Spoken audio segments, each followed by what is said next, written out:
नहीं। तो मैंने कल केल्विन ला जो है ओरिजिनल केल्विन ला मैंने आपको बताया था। ठीक है, उम्मीद है समझ में आ गया होगा। ठीक है, अब उसी के क्रम में केल्विन ला जो था उसमें कुछ कमियां थी।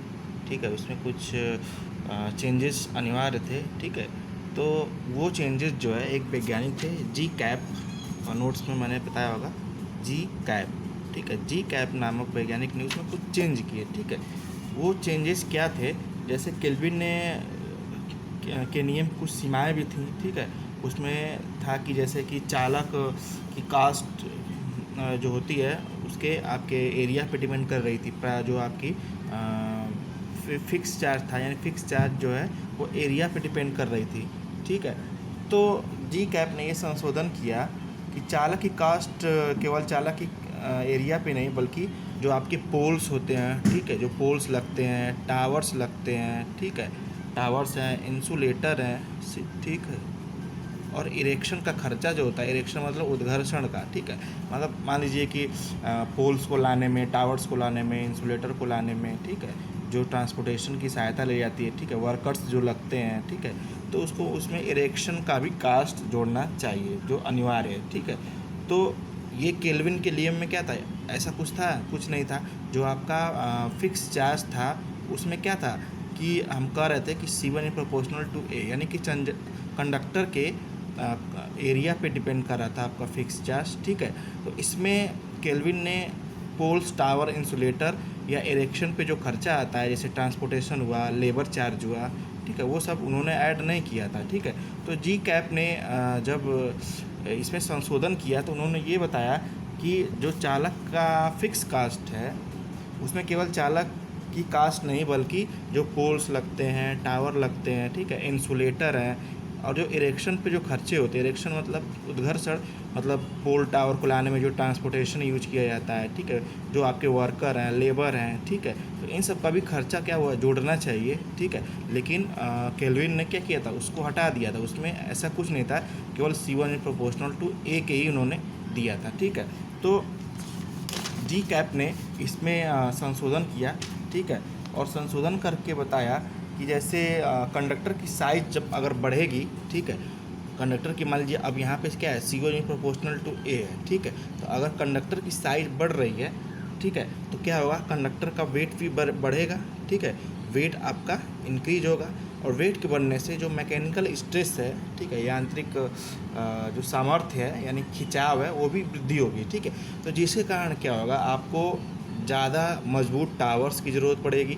ठीक है भाई, मैकेनिकल स्ट्रेस बढ़ेगा तारों में, कंडक्टर में एरिया जब बढ़ा देंगे तो क्या होगा, इसका वेट बढ़ जाएगा। वेट बढ़ने के कारण इसमें हैवी टावर्स की आपको ज़रूरत पड़ेगी, काफ़ी अच्छे टावर्स की। इंसुलेटर जो होंगे वो हाई मैकेनिकल स्ट्रेंथ वाले होने चाहिए। ठीक है, तो इससे क्या होगा कि अब जैसे एरिया आप बढ़ा दे रहे हैं, ठीक है, तो आपका कंडक्टर का वेट भी बढ़ जा रहा है, जिससे आपको मजबूत टावर ज़रूरत पड़ेंगे, इंसुलेटर की ज़रूरत पड़ेगी। ठीक है, मजबूत इंसुलेटर की आवश्यकता पड़ेगी। ठीक है, और क्रॉस आर्म भी आपका मजबूत होना चाहिए। तो इन सब का खर्चा क्या है, वो आपने केल्विन ने इसमें नहीं बताया था। ठीक है, तो ये सब भी क्या होंगे, फिक्स चार्ज के अंतर्गत ही आएंगे। ठीक है, फिक्स चार्ज के, ये देखिए, ये जो है, जो हमने बताया, पोल्स, टावर, इंसुलेटर, ठीक है, ये भी क्या होंगे, फिक्स चार्ज के अंतर्गत ही आएंगे। वही बात है कि अगर कंडक्टर का एरिया बढ़ा देंगे तो आपको क्या चाहिए, मजबूत पोल चाहिए, टावर चाहिए, इंसुलेटर की ज़रूरत पड़ेगी। ठीक है, और इरेक्शन खर्चा तो रहेगा ही। ठीक है, तो उन्होंने क्या किया कि जो जी कैप थे उन्होंने इसको दो भागों में विभाजित कर दिया। ठीक है, प्रथम भाग में जो कुल लागत कंडक्टर की साइज पर निर्भर था। ठीक है, जो इसको बोलते हैं इनिशियल इन्वेस्टमेंट। ठीक है, यानी कि जो उनका है प्रारंभिक इन्वेस्टमेंट था, ठीक है, वो कंडक्टर की साइज पर निर्भर था। ठीक है, और साइज के अंतर्गत ये चारों आपके जुड़े हुए हैं। ठीक है, तो अब दूसरे भाग में सेम था, जो दूसरे भाग में उन्होंने बताया था रनिंग चार्ज में केल्विन ने, कि आपका रनिंग चार्ज C2 होता है वो 1/A के बराबर होता है। कंडक्टर का एरिया बढ़ा देंगे तो क्या होगा, रेजिस्टेंस कम हो जाएगा। ठीक है, रेजिस्टेंस कम हो जाएगा तो क्या होगा, लाइनों में लॉसेस आपके बढ़ जाएंगे। ठीक है, हाई रेजिस्टेंस, सॉरी, लाइनों में लॉसेस घट जाएंगे। ठीक है, और अगर आप क्रॉस एरिया अगर आप कम कर देंगे, ठीक है, तो रेजिस्टेंस में वृद्धि हो जाएगी। ठीक है, और वृद्धि रेजिस्टेंस बढ़ गया मतलब लाइनों में लॉसेज बढ़ जाएंगे, ठीक है। इसीलिए अगर अनुप्रस्थ काट का क्षेत्रफल आपने बढ़ा दिया, ठीक है, तो लाइनों में आपका रेजिस्टेंस क्या हो जाएगा, कम हो जाएगा, ठीक है। तो रेजिस्टेंस कम होने से क्या होंगे, आई स्क्वायर आर लॉसेस कम हो जाएंगे, ठीक। तो उन्होंने जो सेम बताया था C2 प्रोपोर्शनल टू 1/A, वो तो सेम रहेगा। उन्होंने प्रथम जो इनिशियल इन्वेस्टमेंट है, इनिशियल इन्वेस्टमेंट में ये सब खर्चे जोड़ दिए, जैसे पोल्स हुआ, टावर हुआ, इंसुलेटर या इरेक्शन का जो कास्ट है उन्होंने इसमें जोड़ दिया, ठीक है। और उन्होंने तब जाके दूसरा एक सेम नियम प्रतिपादित किया जी कैप ने, ठीक है। तो मान लेते हैं कि जो प्रारंभिक इन्वेस्टमेंट है वो आपकी C1 है, जो एनुअल कास्ट है, ठीक है। C1 बराबर, तो इसमें K0 plus K1 into A, ठीक है। इसमें K0 और K1 क्या है यहाँ पे, ये आपके एनुअल कास्ट नियतांक हैं, ठीक है।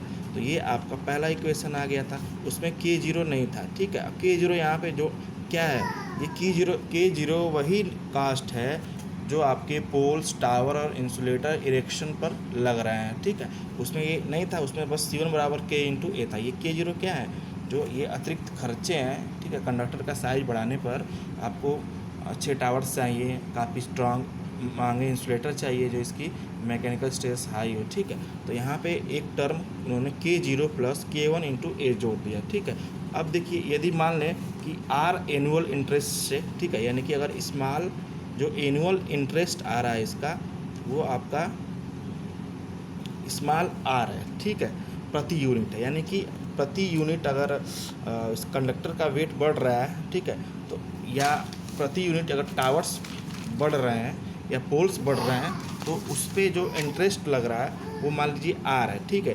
तब आपका कुल कास्ट C1 बराबर क्या हो जाएगा, K0 plus K1 into A into interest, यहाँ पे मल्टीप्लाई हो जाएगा भाई। इंटरेस्ट प्रति यूनिट जुड़ रहा है, यानी कि जो पोल्स, टावर, इंसुलेटर अगर जैसे जैसे बढ़ रहे हैं उसी अनुसार इंटरेस्ट बढ़ रहा है प्रति यूनिट पे।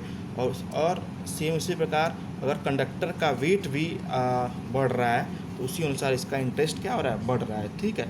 तो यहाँ पे इसको आप पहला इक्वेशन दे दीजिए, ठीक है। अब जो आपका C2 था वो तो सेम था, C2 क्या था, K2 अपान ए था, ठीक है। इसको समीकरण नंबर 2 दे दीजिए, ठीक है। तो यही इक्वेशन में उन्होंने संशोधन किया, जो आपके अतिरिक्त पोल्स, टावर, ठीक है, इंसुलेटर लगाएंगे, ठीक है, उनका भी चार्ज उन्होंने जोड़ दिया प्रति यूनिट के हिसाब से। ये आर क्या है, ये एनुअल इंटरेस्ट है, प्रति यूनिट अगर बढ़ रहा है तो उस पर इंटरेस्ट की वैल्यू बढ़ रही है, ठीक है। तो अब देखिए, अब इन दोनों इक्वेशन को जब आप सॉल्व करेंगे, ठीक है, तो वही इक्वेशन जो पहले वाला था, ठीक है। तो आपका देखिए C1 बराबर आ गया K0 K1 into A into R, ये इक्वेशन नंबर फर्स्ट था। और आपका C2 क्या, ये क्या है, ये फिक्स चार्ज है, ये एनुअल कास्ट है, ठीक है। ये रनिंग चार्ज था, तो ये अपन K2 अपान ए था, ये तो ठीक था, ठीक है। ये समीकरण नंबर 2 आ गया, ठीक है। अगर फिर से अगर लाइनों में जो कुल कास्ट अगर हम C मान ले, तो C1 प्लस C2 क्या हो जाएगा, कुल खर्चा, दोनों मिला के कुल खर्चा हो जाएगा। तो ये यहाँ पे K0 plus K1 into A into R plus C2 K2 into A, ठीक है। अब मिनिमम कास्ट के लिए भाई, मिनिमम कास्ट के लिए क्या होना चाहिए, DC upon DA equal to 0 होना चाहिए भाई। मिनिमम कास्ट तभी तो मिलेगा आपको जब इस इक्वेशन का आप डिफ्रेंशिएट कर देंगे किसके, एरिया के सापेक्ष में, ठीक है। तो DC अपान D, तो जब इस इक्वेशन को उन्होंने हल किया तो D अपान DA, ठीक है, K0 plus K1 into A into R, ठीक, प्लस K2 अपान ए, ठीक है। तो ये आपका इक्वेशन बना, ठीक है। जब आप इसको हल करेंगे तो पाएंगे K1 into R minus K2 upon A square equal to 0। इसको हल कर लीजिएगा, ठीक है। अब यहाँ पे,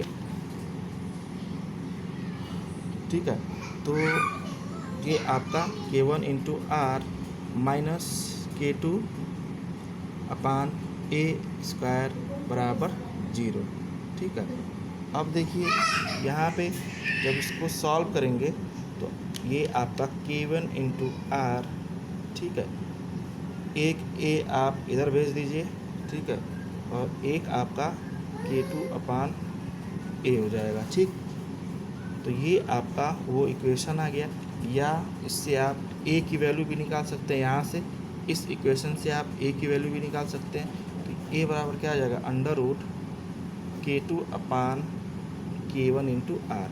ये इक्वेशन क्या है, ये इकोनॉमिकल क्रॉस सेक्शन एरिया है, ठीक है। अतः चालक का इकोनॉमिकल क्रॉस सेक्शन एरिया वह साइज होता है जो एनर्जी लॉस पर कुल वार्षिक लागत, ठीक है, कुल वार्षिक लागत पर लगने वाले इंटरेस्ट के बराबर होता है, ठीक है। देखिए इसमें क्या है, यहाँ पे इंटरेस्ट भी जुड़ा हुआ है, ठीक है। तो ये आपका हो गया मॉडिफाई ऑफ केल्विन लॉ, ठीक है।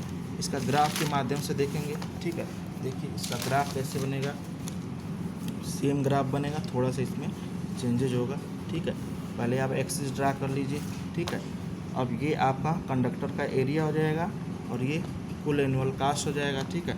सबसे पहले इक्वेशन क्या था कि आपका C1 जो है प्रोपोर्शनल टू किसके रहता था, C1 प्रोपोर्शनल टू ए के था, ठीक है। तो अब देखिए यहाँ पे जो C1 उन्होंने बताया उसमें आपका एक K0 कांस्टेंट पहले से ही जुड़ा था।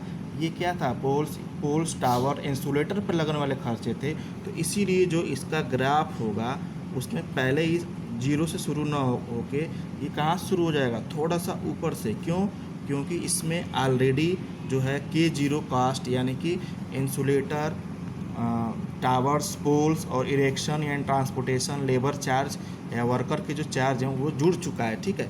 इसीलिए ये ग्राफ देखिए थोड़ा सा ऊपर से शुरू हो रहा है। तो ये क्या है, C1 प्रोपोर्शनल टू है, तो ये आपका C1 हो जाएगा। ये क्या होगा, एनुअल कास्ट, ठीक है।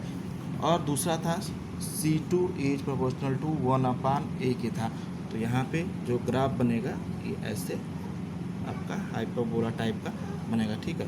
देखिए यहाँ पे मान लीजिए मैक्सिमम पॉइंट है और ये इंटरसेक्शन पॉइंट है, ठीक है। ये दोनों जहाँ जो बिंदु पे मिलेगा, ठीक है, वहाँ से इसको डॉटेड लाइन तक मिला देंगे, ठीक है। और यहाँ पे जो कर्व बनेगा ऐसे वो क्या हो जाएगा, C हो जाएगा। C क्या है यहाँ पे, टोटल एनुअल कास्ट हो जाएगा, ठीक है। और यहाँ पे ये क्या हो जाएगा, C2, ये क्या होगा, रनिंग चार्ज है यानी कि पावर लॉस पे जो चार्ज हो रहा है, ठीक है। तो यही आपका केल्विन का मॉडिफायर रूल था। उन्होंने बस क्या किया था कि पोस्ट टावर इंसुलेटर इरेक्शन को आपका जो फिक्स चार्ज था उसमें ऐड कर दिया था, ठीक है। तो ये आपका केल्विन का नियम हो गया, उसका मॉडिफिकेशन हो गया, ठीक है। Thank you.